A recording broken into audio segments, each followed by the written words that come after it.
আসসালামু আলাইকুম। মানে আমি আসছি হলো, এটার নাম কি পানিডুবি বাজার। পানিডুবি বাজারে।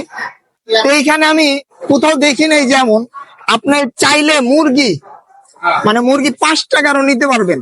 মানে দোকানদারের হিসাব হলো যে তার পাল্লা আছে, তার এগুলা আছে, সে 5 টাকাও দিতে রাজি। কিন্তু এটা শুধু ভারতে হয়, এটা বাংলাদেশে হয় না। তো এটা আমার কাছে মনে হলো যে একটা আনকমন। তা আমি আসলে মালিকের কাছে জিজ্ঞাসা করি যে কি আসার বিষয়। ভাইয়া, আপনি যে আসলে এই যে মুরগি নাকি শুনলাম 5 টাকারও দেন? জি ভাই, 5 টাকার কেন, আপনি চাইলে মনে করেন 2 টাকারও নিতে পারবেন। এটা ওজনে মাপে টাকা। আচ্ছা, আচ্ছা, বুঝছেন, আচ্ছা, এখানে ওজন দিবে, যে কয় টাকা হবে ওই কয় টাকারই নিতে মানে পারবেন। এটা তো ধরেন সারা বাংলাদেশে নাই, আপনারা কি মনে করে দিতেছেন? ভাই, মানুষের সামর্থ্য সব সময় সমান থাকে না। অনেক সময় মানুষ 5 কেজি নেওয়ার সামর্থ্য থাকে, আচ্ছা। অনেক সময় মনে করেন যে 100 গ্রাম নেওয়ার সামর্থ্য থাকে। জি, জি। এখন যে সময় যার যতটুকু দরকার প্রয়োজন, জি। সে ততটুকুই নিতে পারবে।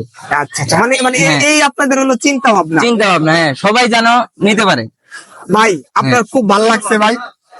মানে দেখেন, মানে এইরকম যদি আসলে আমাদের বাংলাদেশে প্রত্যেকটা বাজারে বা প্রত্যেকটা দোকানে যদি আপনার এই সিস্টেম গুলো আসলে থাকে, তাহলে কিন্তু আসলে গরিব মানুষগুলো আসলে আপনার মানে ওই যে বাজারে আইসা ধরেন আপনার মানে না নিয়ে যাইতে পারবেন না। সে চিন্তা করবে যে এই আমার কাছে 50 টাকা আছে, 50 টাকা আমি গরু গোস্ত নিতে পারবো।